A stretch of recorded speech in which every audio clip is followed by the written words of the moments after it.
Gimana kalau semua orang bisa baca pikiran orang lain? Bayangin aja, kamu lagi diem di kafe, tiba-tiba orang yang duduk di sebelahmu bisa tahu apa yang lagi kamu pikirin. Gimana perasaanmu?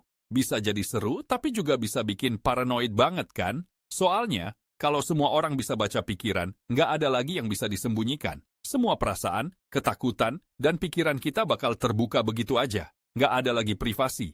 Pikiran yang biasanya cuma ada di kepala kita, sekarang bakal jadi milik semua orang.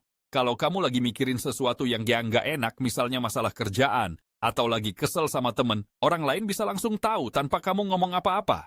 Masalahnya, nggak semua orang siap dengan kenyataan itu. Pasti bakal banyak orang yang ngerasa tertekan. Kita sebagai manusia punya hak buat punya privasi kan? Bayangin kalau semua rahasia kita bisa ketahuan. Itu pasti bakal ngubah cara kita berinteraksi sama orang lain. Misalnya aja, kamu bisa jadi nggak nyaman ngomong sama orang yang lagi ngerasain hal yang sama banget sama yang kamu pikirin karena mereka tahu semua yang ada di pikiranmu. Pasti bisa bikin hubungan sosial jadi lebih rumit, bahkan bisa jadi lebih jauh.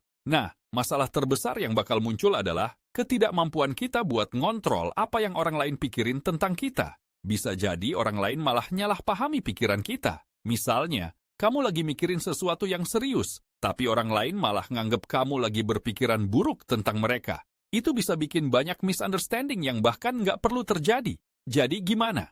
Kalau seandainya kita hidup di dunia yang kayak gitu, mungkin kita perlu belajar buat lebih terbuka dan jujur sama orang lain tanpa takut dihakimi.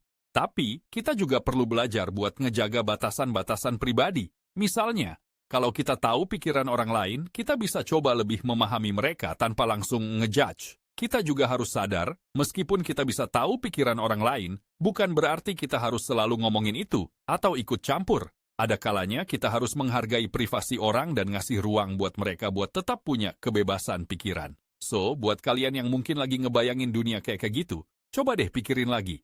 Apakah kita siap dengan semua konsekuensinya? Dan kalau memang bisa, apakah kita benar-benar ingin itu terjadi? Jangan lupa, kalau kalian suka video ini, kasih like, komen, dan subscribe ya.